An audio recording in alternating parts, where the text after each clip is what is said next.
சிலர் ஆசைக்கும் தேவைக்கும் வாழ்வுக்கும் வசதிக்கும் ஊரார் கால் பிடிப்பார்.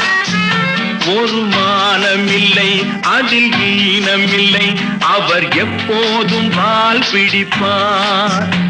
எதிர்காலம் வரும், என் கடமை வரும், இந்த கூட்டத்தின் ஆட்டத்தை ஒழிப்பேன்.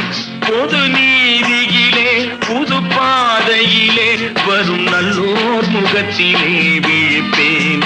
வரும் நல்லோர் முகத்திலே விழிப்பேன். நான் ஆணையிட்டால் அது நடந்து விட்டால் இங்கு ஏழைகள் வேதனைப்பட மாட்டார். உயிர் உள்ளவரை ஒரு துன்பமில்லை, அவர் கண்ணீர் கடலில்